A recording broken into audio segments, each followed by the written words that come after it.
So about 6 months ago, around early December of 2022, I made a video about the at the time recently released AAA horror game known as the Midlisto Protocol. Spoiler alert, I thought that game was complete and utter ass. Like, this game didn't let up to my expectations even once. I thought almost everything about this game was mid at best. Forgettable story, forgettable characters, forgettable combat. Hell, the only thing that was not forgettable about this game was the horrible performance issues that PC players dealt with upon launch. The only things I could say I enjoyed were the great yet dreary looking areas, as well as the music that fit in pretty well, but that's about it. It's a shame too, because this game was created and published by Striking Distance Studios, the same company that has the same CEO that made the original Dead Space. That's right folks, Glenn Schofield, the co-creator of one of the greatest sci-fi horror games of all time, went on to make one of the worst sci-fi horror games of all time. Recently though, I'm talking about like earlier this week, Striking Distance Studios released a DLC for the game that finally gives us an ending to the cliffhanger from the base game. Funny thing about this DLC though,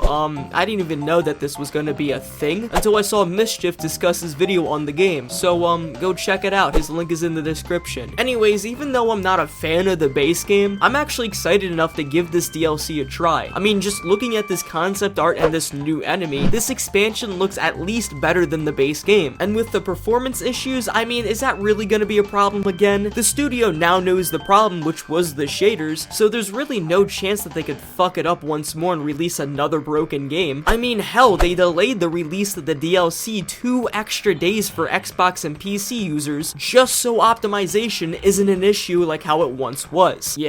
Yeah, no, we're gonna say it's for optimization issues. Now, upon recording this video, I have not touched the final transmission. The most I've done was download the DLC. So once I play the DLC, I'll get back to you on if you should or should not buy it. 12 seconds later. Okay, so I just played the DLC. Do not fucking buy the game. Oh my god. Okay, so this video will include spoilers of both the main game and the DLC. There's just no way that I could explain why I don't like this DLC without spoiling anything. But have no fear, as I can absolutely assure you that this final DLC just did not have to be made at all. Now, given the fact that the final transmission starts out with a cutscene to catch up to prior events, I guess I'll add one too, just in case some of you forgot the greatest story of all time. So let's just give a little rundown on what happened on Black Iron Prison and why you're here. If you don't want this catch up of the base game, go skip to this part of this video. But anyways, you are Jacob Lee, a captain of a cargo ship where you're transporting an unknown item. However, with the recent outbreak of an unknown virus on the moon Europa, your ship gets raided by some rebels as an attempt to steal your unknown cargo, which because of that causes your ship to go down and crash land on Black Iron Prison on the moon Callisto, with the only survivors being you and this woman. However, upon crashing, you get captured by the security forces and you get recognized as a Black Iron prisoner. But during your first day on this moon, the prison experiences the same outbreak that happened on Europa, and as you try to escape,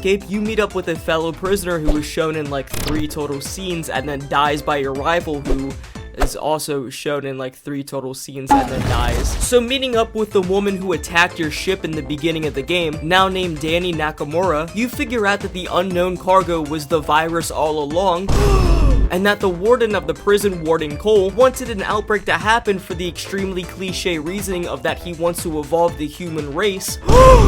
But you and Danny thwart Warden Cole's plans for now, and as you two try to escape the crumbling facility, you sacrifice yourself to let Danny escape as your fate gets left on a cliffhanger. Oh, sorry, let me do the So with that catch up out of the way, you think that good old Jacob right here would have been killed almost like instantly? I mean, the prison is falling apart second by second, and yet there are still the infected just roaming about wanting to kill everything and anything. But no matter, plot armor is at its finest here, and you wake up to hear that one doctor lady who chipped you at the beginning of the game and then randomly defected with no clear reasoning, telling you to do one last job, and that is to retrieve her data that'll expose Warden Cole's actions, which I don't think that really matters anymore. I mean, he has the virus already, it's not like this thing isn't hard to obtain and spread, and once obtaining that, you two need to escape with the ship that is at the loading bay. Simple enough, really, except that there's just one tiny issue. For some reason, between the events of the Callisto Protocol and the final transmission, you have obtained amnesia. No, not the bunker, although I wish I was playing that game instead. No, instead, throughout this entire DLC, you you'll experience different illusions and hallucinations through, I think, like a bump in the head you got. For a good part of the game, you won't be able to figure out what exactly is in your head and what is reality. And that concept alone sounds incredibly interesting, much more interesting than anything that the base game had to offer. But was it executed at least good? Well, no. Putting the story off to the side, the hallucination moments you encounter are fun, don't get me wrong. There were plenty of moments I would be amazed by the amnesia, like the little PT nod with a never-ending cycle that changes just a little bit. Or maybe you fighting off wave after wave of enemies with your newly created kinetic hammer, only for about half of these enemies to not even be real at all. Or even just the more minuscule moments like some signs on doors questioning your sanity. Those were cool. Those were also found once every 15 to 20 minutes and were found mostly in the latter half of the DLC. What was the rest of the gameplay, you might ask? Oh, just the same exact fighting from the enemies that you encountered in the base game over and over and over again. I had this problem in the base game, and I'll say it again, and that is all you have to do is use your gravity weapon to throw the enemy into some spikes or a fan or a really cool hole. And if none are around you, just use your riot gun or high caliber pistol to take out the enemy. It even seems like ammo was much more generous in the final transmission as well, so there really was never a tense moment for me when I was taking on the infected. It really just felt like the same monotonous combat that was padded out for like 2 hours. Now with that said, there are 3 new additions to the gameplay and combat that makes the game feel just a little less stale. That is a new weapon and a new enemy and a new trap is what I would like to call it, I guess. You already know about the weapon and the enemy because I already mentioned them briefly in the beginning of the video, so let's start off with the trap. This thing is like a, it's, like a paper shredder, but in a vent. I guess that's the best way of putting it. At scripted moments, when you are in a vent, the trap will go off, and it is up to you to avoid them or get hit with the most awkward death animation of all time. There's not much to say about this because apart from the first time you see it get used on an infected, you only have to encounter it once. Just once. Why would you spend time developing a new trap for a game that is only used one time? Where did this thing even come from? That's also new. The prison has changed, Jacob.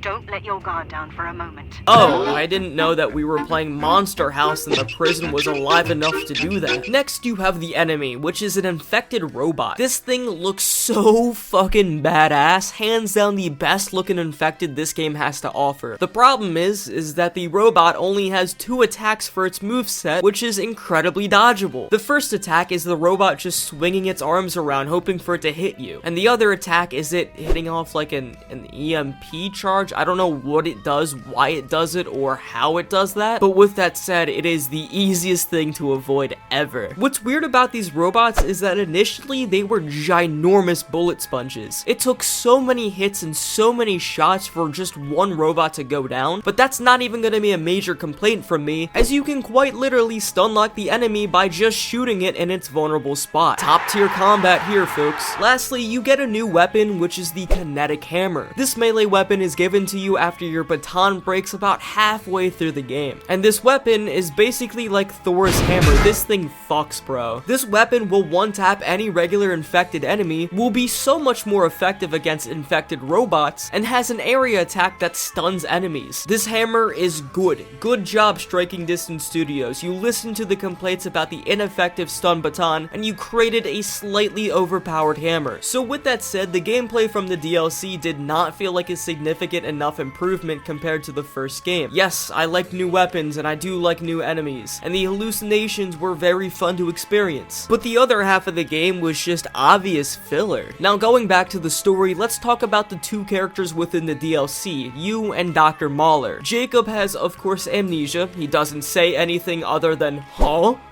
Where am I?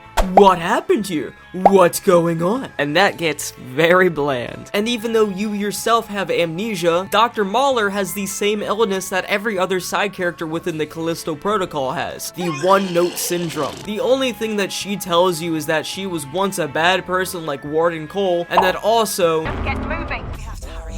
There's still a chance. Listen, there's an escape ship waiting for us. Keep moving down, past the chute. The loading bay is just beyond. Just keep moving.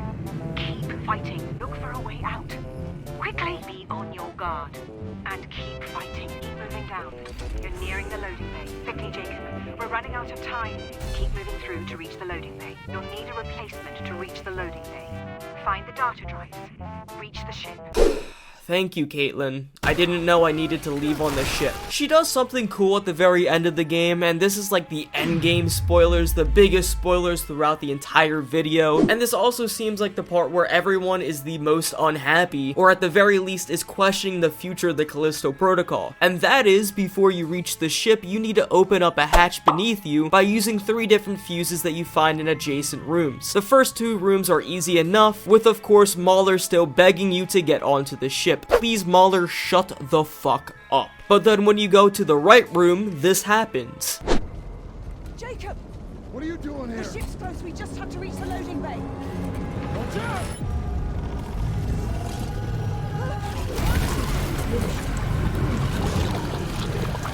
Oh my God!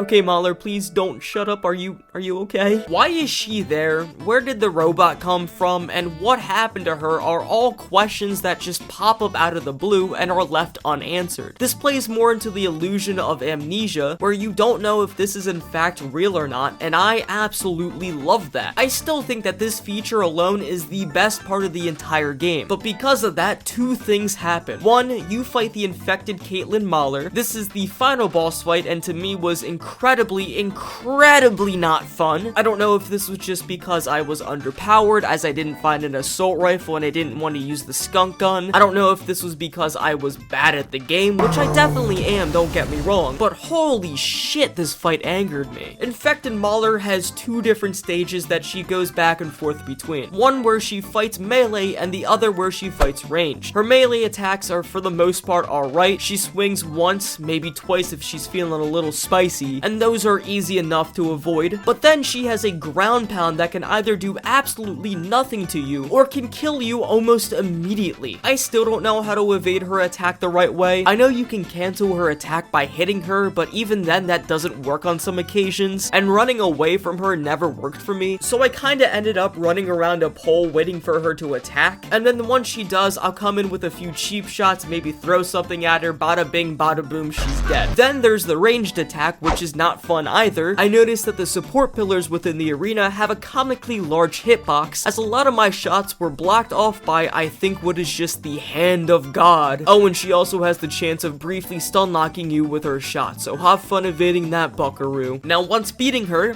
don't ask how long that took me. Okay, that took me 2 hours. You hear her once again on the radio telling you to leave. Okay, Caitlin, yes, I still know I need to get onto the ship, but that's weird. Didn't she die, like, twice? And isn't this your ship's cockpit? Wait, how did it even get down here? Wait a second, and is that Max, your dead co-pilot, I hear? This is very strange. Is this even reality? Oh, it was just a dream. Okay, maybe he was just knocked out the entire time. Oh. He was dead. That's right, bitches. For only $15 and a couple hours of your life, you two can figure out that the cliffhanger from the base game wasn't actually a fucking cliffhanger, and that everything you did up to this point was all for nothing. There was no new trap, there was no new hammer, there wasn't even a robot. It was just you in the stasis between life and death, transmitting your final data to the world before you and Dr. Caitlin Mahler died to the rubble of Black Iron. What a bittersweet ending.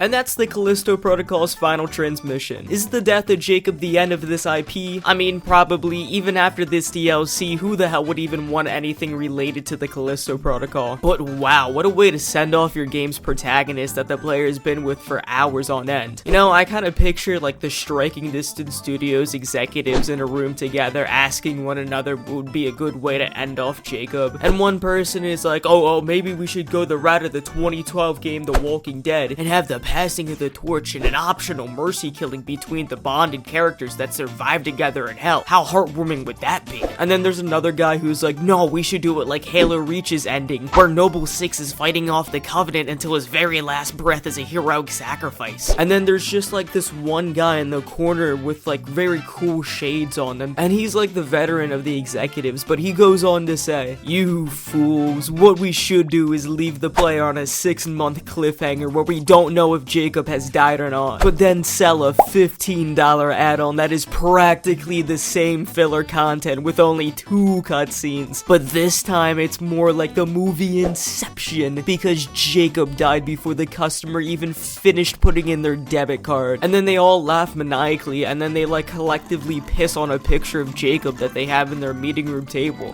Trust me on this, I know this happens. I took a business class once. But what did you think of the final transmission? Did you all like it? Hate it? Did you all know it was even coming out? Leave it in the comments below. But other than that, I'm gonna end this video here. Yes, I know the ending of this video feels a little bit abrupt and rushed, but hey, what can I say? I just played the Callisto Protocol. I'm feeling inspiration from them. Thank you all so much for watching. If you guys like this video, hit that like button. Why am I fucking up every single one of my outros? You know, just bye everybody. Have a good one.